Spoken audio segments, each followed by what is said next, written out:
The phone rang at 2:47 a.m., not the kind of ring you sleep through. It was sharp. It cut. Anna's husband answered it. She didn't ask who it was. Something in her gut already knew. He didn't say a word after picking up, just listened. His posture changed. Rigid. Stiff. Then he said one word. Okay. That was it. He set the phone down like it was burning him. Anna sat up slowly. Is it Caleb? She whispered. He didn't answer. Just walked out of the room. That silence was the answer. She wrapped the blanket tighter, as if that could stop the collapse she felt starting in her chest. She stared at the door, heart pounding. Then came the sound of footsteps, his, pacing down the hallway. She tried to breathe, but the air felt too thin. She didn't cry. She didn't move. Her eyes landed on Caleb's photo beside the bed. The smile she thought she'd never see again. But what came next was worse. Not that he was gone. That he wasn't. Dr. Jensen's voice echoed from earlier, cold, broken. I need to tell you something before it gets out. I couldn't stop it. Then silence. The kind that changes everything. There was no grave. No funeral. Only a hospital statement about unforeseen complications, and a body no one saw. Anna never received a death certificate, just a letter. Short, what? Cold. Final. Dot. Caleb's room stayed untouched. His shoes still by the door. His drawings still taped to the fridge. She cleaned his room every Saturday morning. Not out of hope, but respect. Some days she sat on his bed and imagined the weight of him beside her. She didn't cry anymore. That part of her had closed. Her husband never said Caleb's name again. It hung between them like a ghost. When people asked how she was, she said, fine. Because how do you explain a loss that feels unfinished? She had accepted death, but she hadn't felt it. Not really. Until the envelope came. A photo, no sender, no message. Just Caleb. Alive. Wong. Somewhere. It changed everything. It poisoned the lie they'd buried him with. Dr. Jensen had always been trusted. He wasn't the kind of doctor you questioned. Polished, patient, good with children. He remembered birthdays, made jokes, reassured nervous parents. But trust is not proof. It's performance. When Caleb went in for a routine appendectomy, Jensen was the attending. He said it would be simple. In and out. But Caleb never came out. Jensen offered condolences with perfect sadness. No hesitation. No cracks.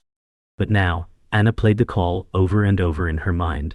I didn't want this. I didn't mean to get involved. Then static. Then silence.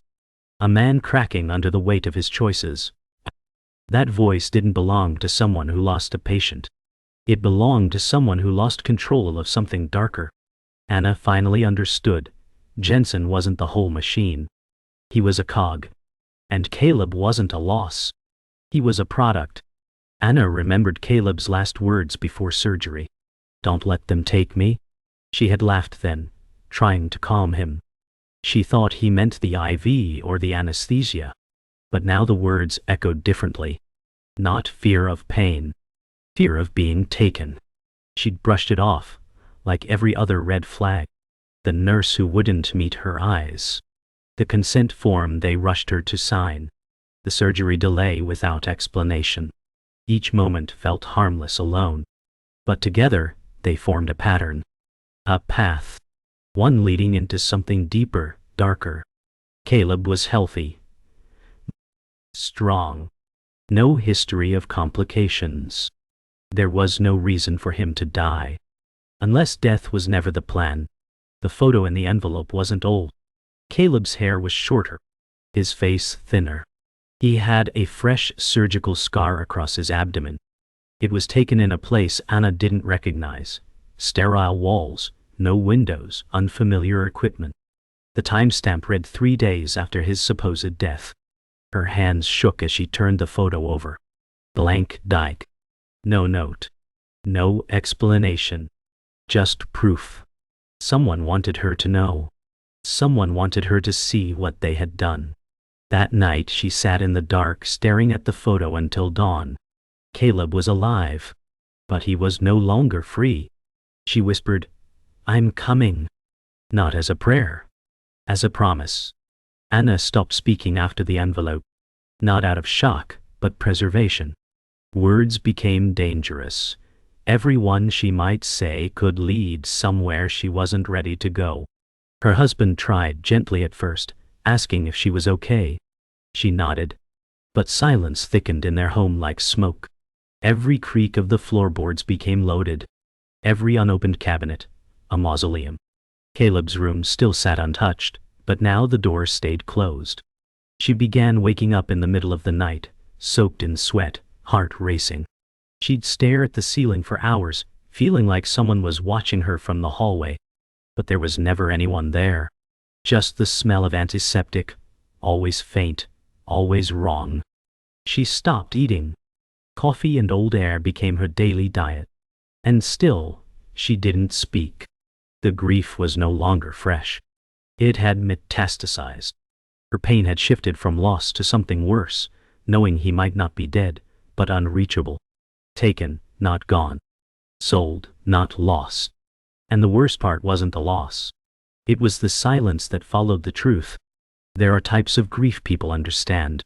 Mourning. Anger. Even guilt. But there's a grief that exists outside language, the kind that leaves a person hollow, not broken. That's what Anna had become. She moved through life like furniture. Present, unmoving, unnecessary.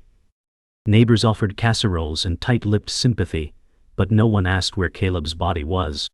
No one asked why there hadn't been a funeral. Her husband returned to work, not because he was healed, but because routine numbs better than whiskey. And Anna, she cleaned. Every corner. Every crack in the tiles. She scrubbed grief out of grout lines because no one had taught her how to mourn a child who may still have a pulse. She didn't cry anymore. Her tears had dried into something solid, something brittle. She'd stand at the sink, staring out the window, whispering his name with no sound. The world moved forward. But she was still standing in the moment they told her he was dead. Some truths do not scream. They murmur quietly, like poison in tea. The photo haunted Anna not for what it showed, but for what it confirmed. She hid it beneath her mattress, too afraid to look again, too terrified to throw it away. It was the kind of evidence that carried more than fact. It carried choice.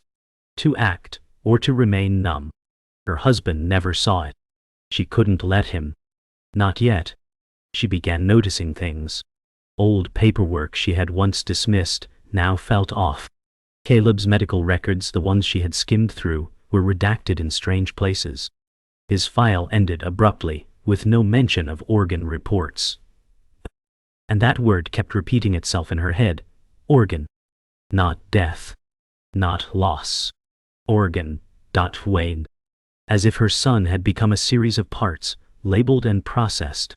She started writing things down.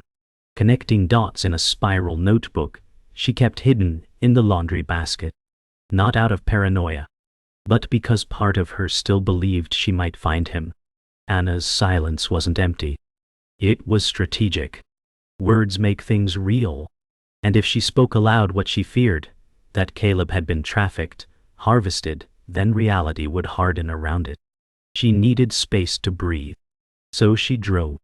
Nowhere in particular. Gas stations, mall, church parking lots, forgotten neighborhoods with boarded-up windows. She'd sit in the car with the engine running and the radio off, just listening to the static between her thoughts.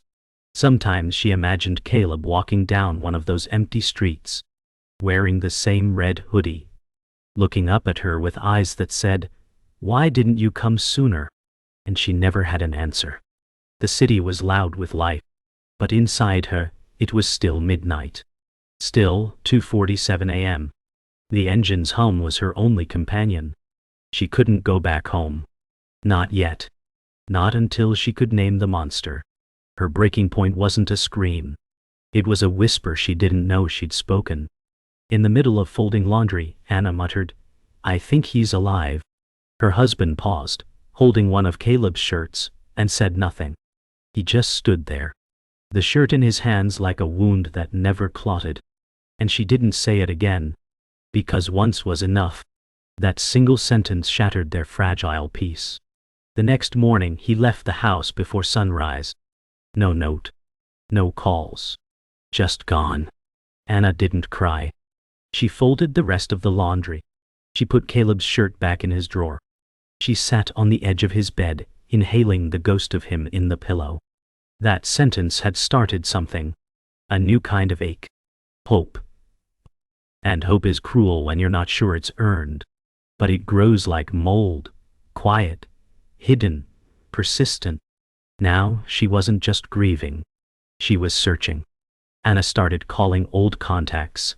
Nurses, secretaries, even janitors who once worked at the hospital. Most didn't answer. Some hung up.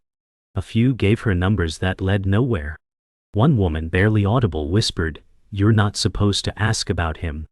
Anna asked, "About who?" "My son." The woman said nothing, just breathing. Then, a click. It wasn't just that Caleb was missing. It was the way everyone acted like he had never existed. His records, gone. School files erased. His pediatrician retired suddenly. Even neighbors stopped asking questions. As if someone or something had rewritten the past around her. She visited the hospital again. Just stood outside. She watched the automatic doors open and close like a breathing machine. No one recognized her. No one looked twice. And for the first time, Anna realized something terrifying. She wasn't just grieving a child. She was grieving a conspiracy.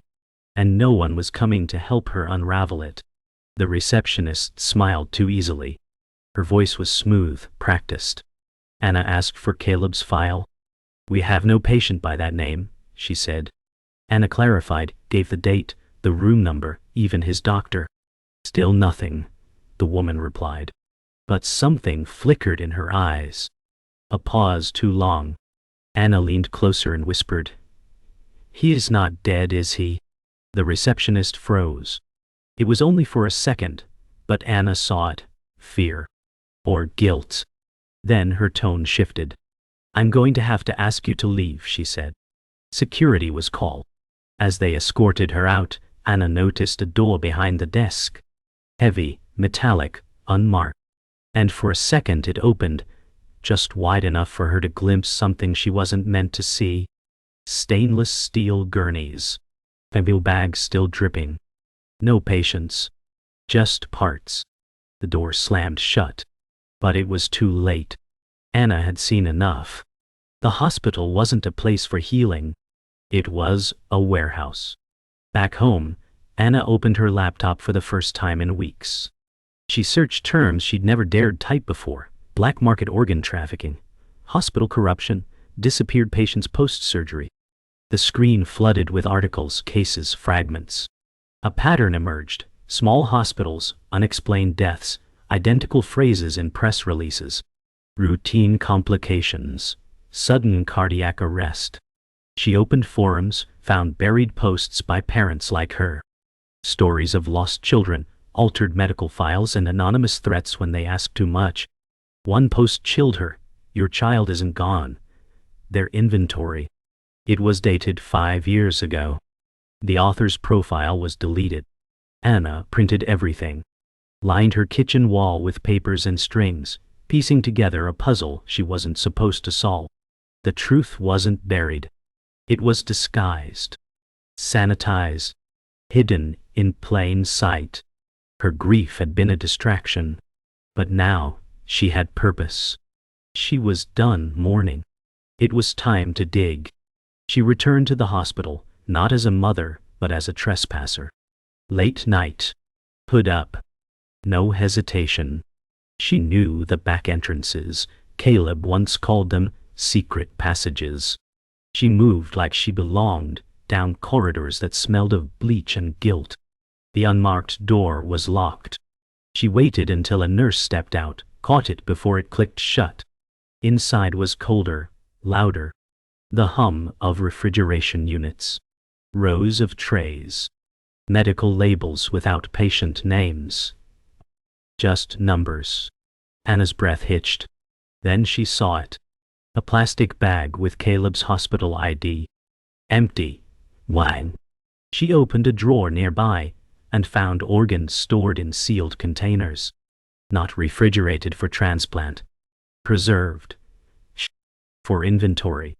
For sale. She staggered back, hand over mouth. And then voices. 2 men, walking toward the corridor. Calm, wine. Confident. Wa. Laughing. Anna ducked behind a rack of linens, heart pounding. She wasn't ready to be found. Not yet. She didn't run. Not immediately. She waited until the voices faded. Then, with trembling hands, she stole what she could, copies of labels, serial numbers, anything with a trace. On her way out, she passed a wall of security monitors. One caught her reflection, and something behind her. A child. Named, or what looked like one. Sitting upright in a hospital bed, pale, unmoving, head shaved. Tubes everywhere. She stopped, pressed her face to the glass. The figure didn't move. Then the monitor changed feeds. Gone. One. Was it him? Was it Caleb? Or someone else's child trapped in the same nightmare? Anna stumbled out into the night, breath shallow, mind spinning. Her heart was no longer broken.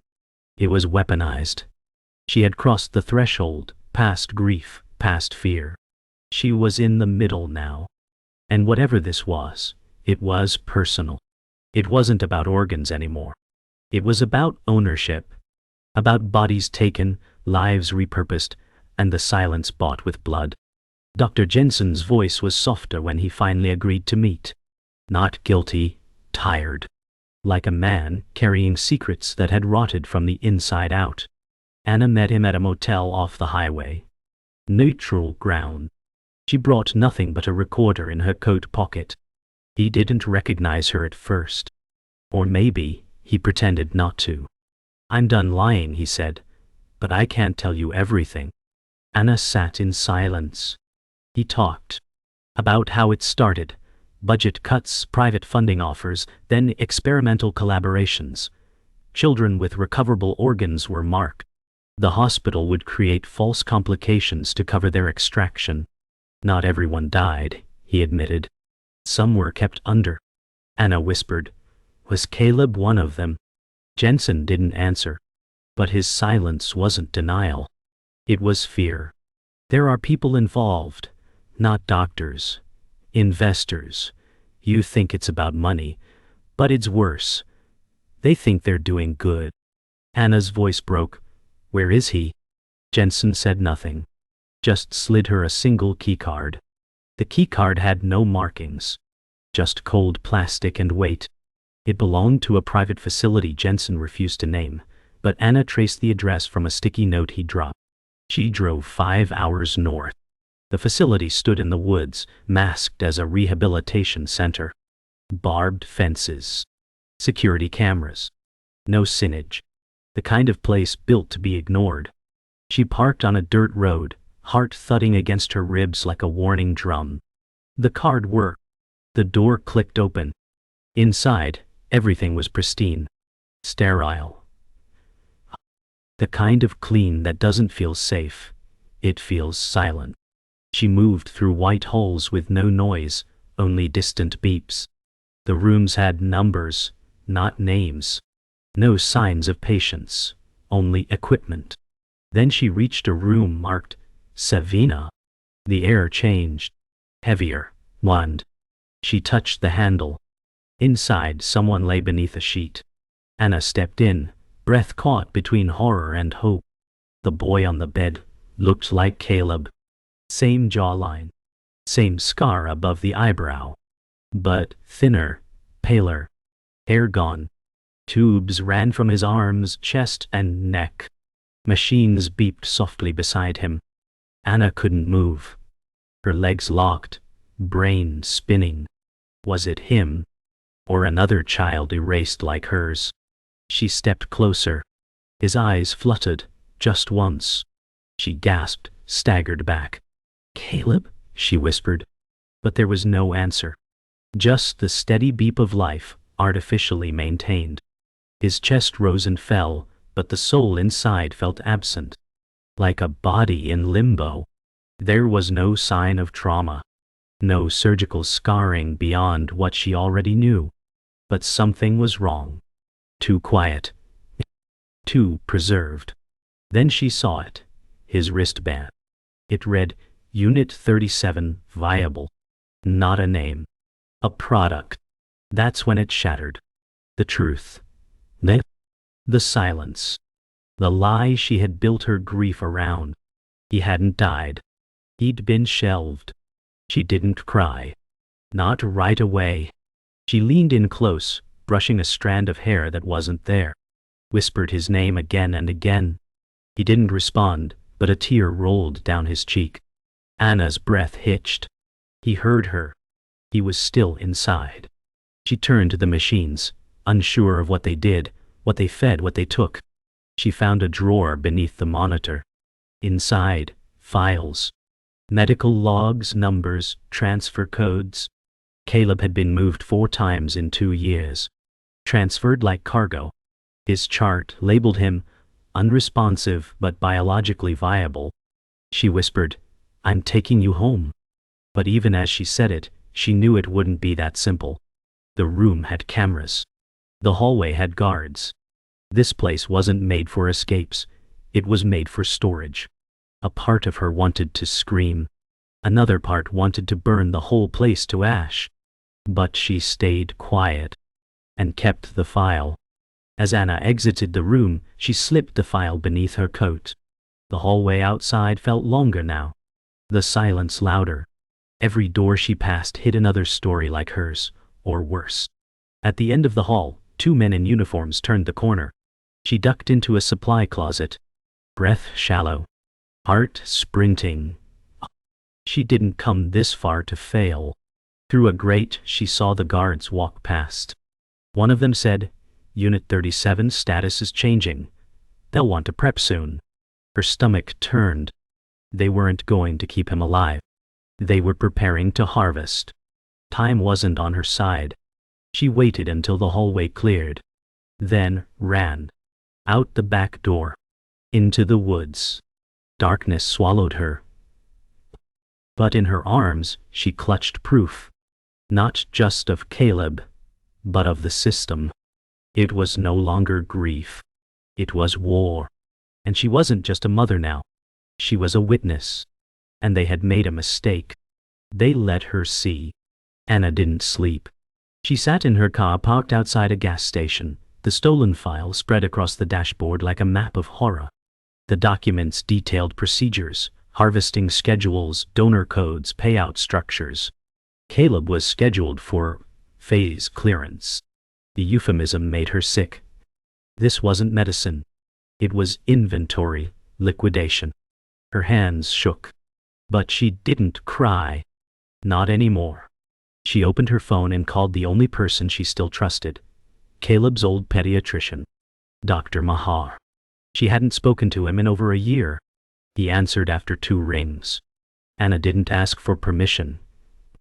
She said, "They have him. They never killed him. They kept him sedated and they're going to take him apart." Silence. Then, "Send me everything." It was the first time she had said it aloud to someone. The truth felt heavier spoken. But this was the moment. The threshold. Yeah. She couldn't go back now. And she didn't want to.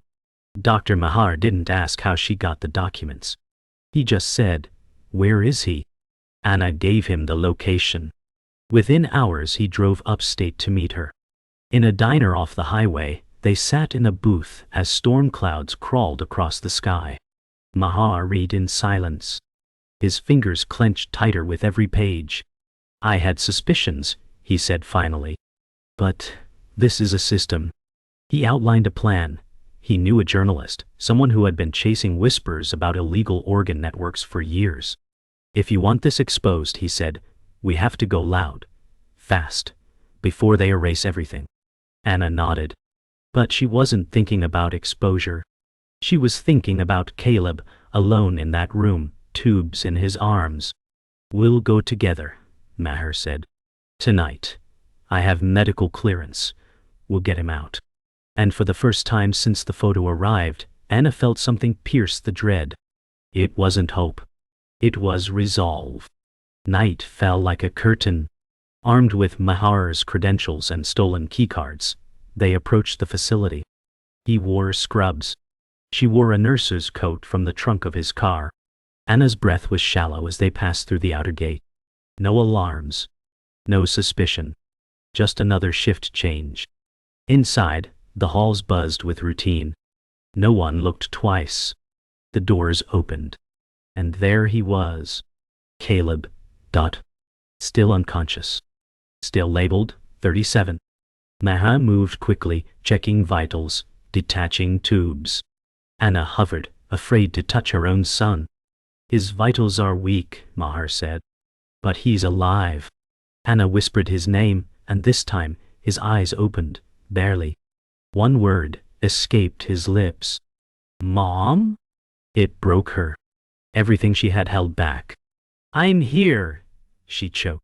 I'm taking you home. Maher injected something. Caleb's breathing steadied. The room was too bright, too sterile for a moment so sacred. But in that cold place, life returned. They carried Caleb out in a supply cart, covered in linen. Maher walked like he belonged, badge visible, clipboard in hand. Anna followed, heartbeat in her ears, praying no one would speak.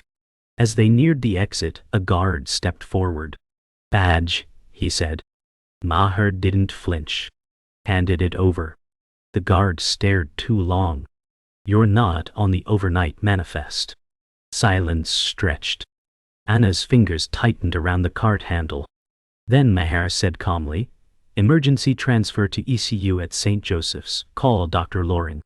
The guard hesitated, then stepped aside. They moved quickly. Outside, the storm had broken. Rain pounded the pavement. They reached the car. Maher laid Caleb gently in the back seat, covered in blankets. As Anna slid in, she looked back at the building. Her breath fogged the window. They'll come after us, she said. Maher replied, then we better make it count. They didn't speak again. Only the sound of tires on wet asphalt as they vanished into the night. They reached the safe house before dawn. An abandoned cabin Maher once used for retreats. Caleb slept, stabilized but weak. Anna sat beside him on a mattress on the floor, brushing his forehead, whispering lullabies from a past that felt like fiction. Maher made calls. Sent files. The journalist was en route. They had evidence. A living victim. A witness. And names. But Anna wasn't thinking about justice. She was watching her son's chest rise and fall. The miracle wasn't survival. It was presence. He was here. Breathing. Real. Demo. Undawei. At sunrise, Caleb opened his eyes fully. No tubes. No machines. Just light. Is it over? He asked. Anna held him tight. No, she said. But I'm here now. The war wasn't won. But this was the moment they started fighting back. And they wouldn't stop.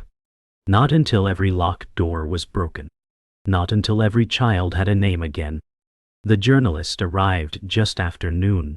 Her name was Talia Grant, mid-40s, sharp eyes, no fear. She didn't ask for pleasantries. She sat on the floor, pulled out a recorder, and began. Maher provided documents. Anna provided her memory. Every detail. Every corridor. Every machine. Caleb slept nearby, unaware of the storm outside. This is bigger than one hospital, Talia said. It's a network. National. Maybe global. Anna didn't blink. Then burn it all down. Talia uploaded the files, sent duplicates to offshore backups. She had contacts, editors, lawyers, whistleblower lines. They'd publish everything. Anna didn't want fame or credit, only exposure. Talia asked, "Are you ready for the backlash?" Anna looked at her son and said, "They kept him on life support for profit. Let them come." The fear was gone. What was left was colder, steadier. Not revenge, but reckoning. The truth had a cost, and she was willing to pay it. The story broke 2 days later. Headlines flooded every outlet. Organ harvesting ring linked to respected hospitals. Names were named. Photos leaked. Anonymous sources came forward. One nurse shared surveillance footage of children being moved at night. A whistleblower confirmed the ID tag system. But justice didn't fall like thunder. It came in fragments, resignations, denials, half-hearted investigations.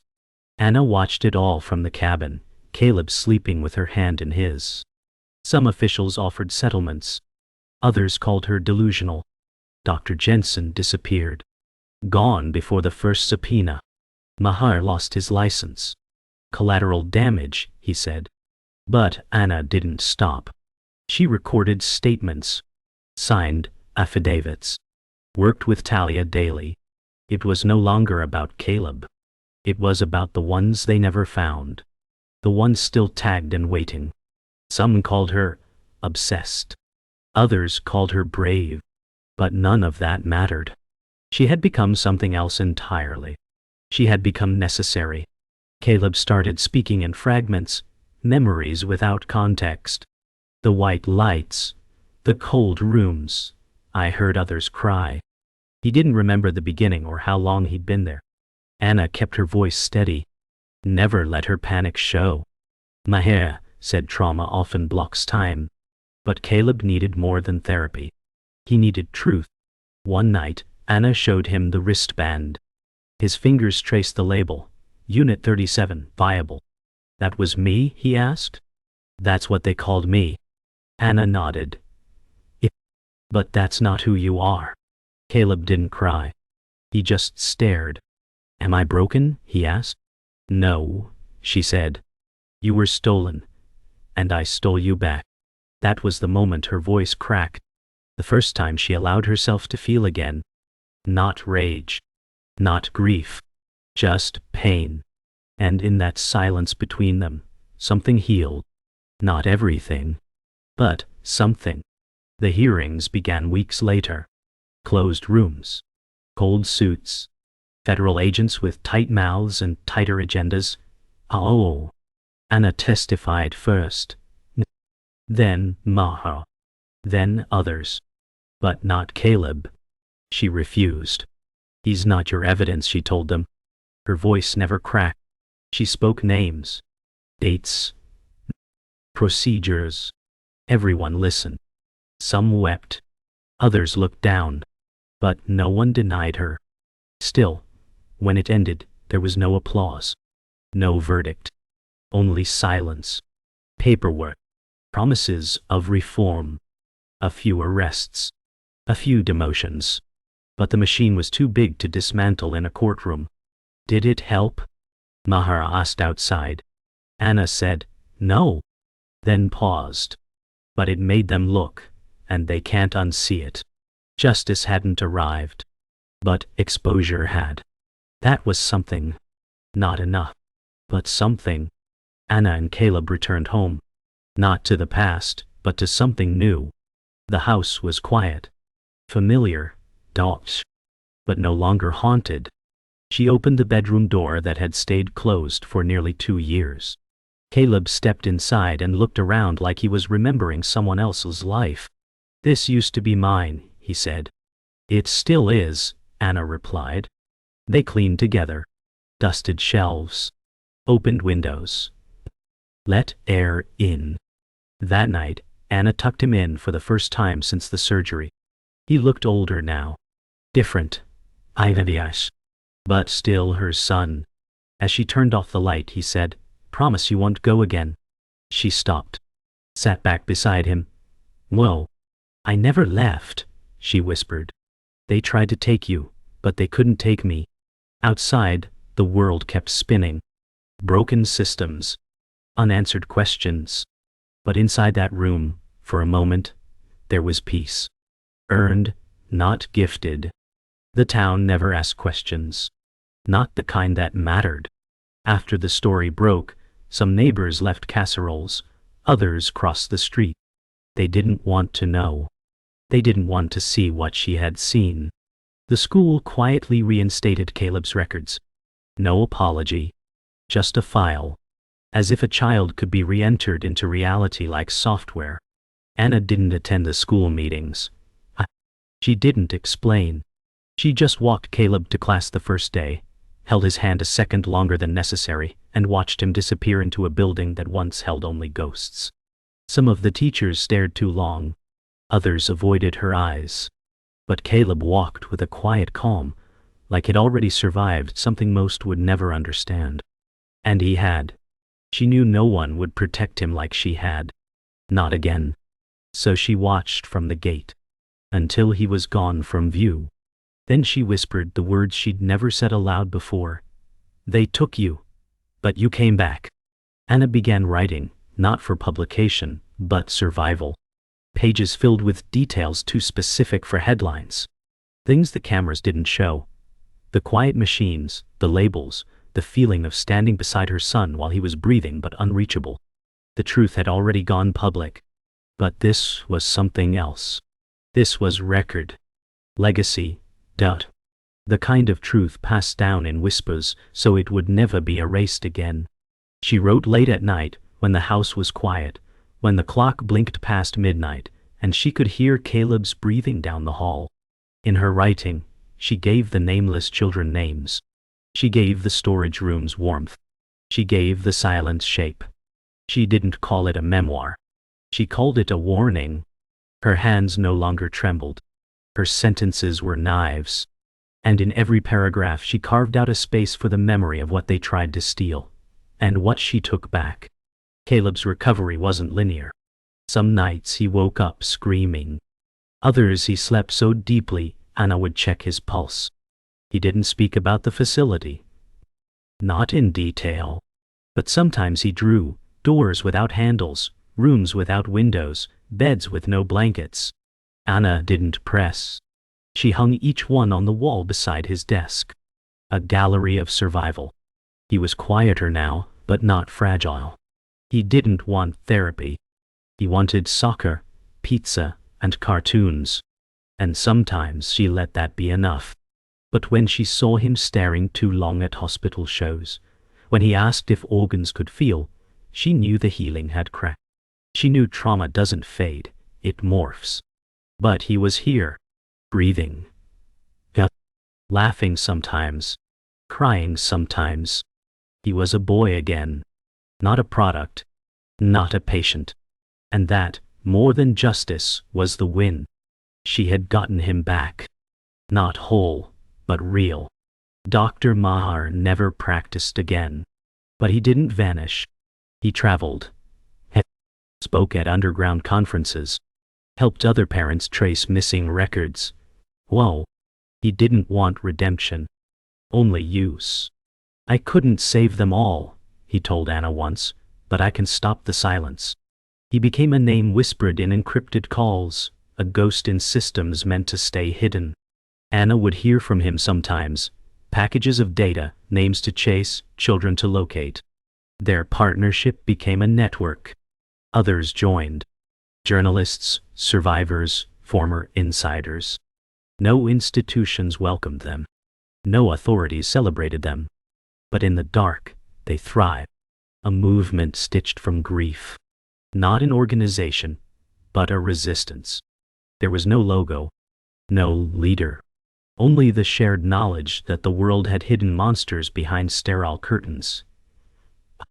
And the understanding that they wouldn't be allowed to hide anymore. Years from now, someone will ask Anna why she never moved away. Why she stayed in the town that looked the other way. She'll say, "Because my son is here. And I want them to see him every day." Not as revenge. As reminder. Some stories don't end in healing. They end in knowing. Knowing what was lost. Knowing what was taken. Knowing who looked away. Caleb will grow older. And one day, she'll give him the full story, not just the facts, but the ache behind them. And he'll decide what to do with it. Maybe he'll forget. Maybe he'll fight. Maybe he'll forgive. But tonight, years after the first call, she lies beside him in the dark, listening to his breath. And before she falls asleep, she whispers the truth. One line. One breath she can finally say. They almost took you, but I never let go.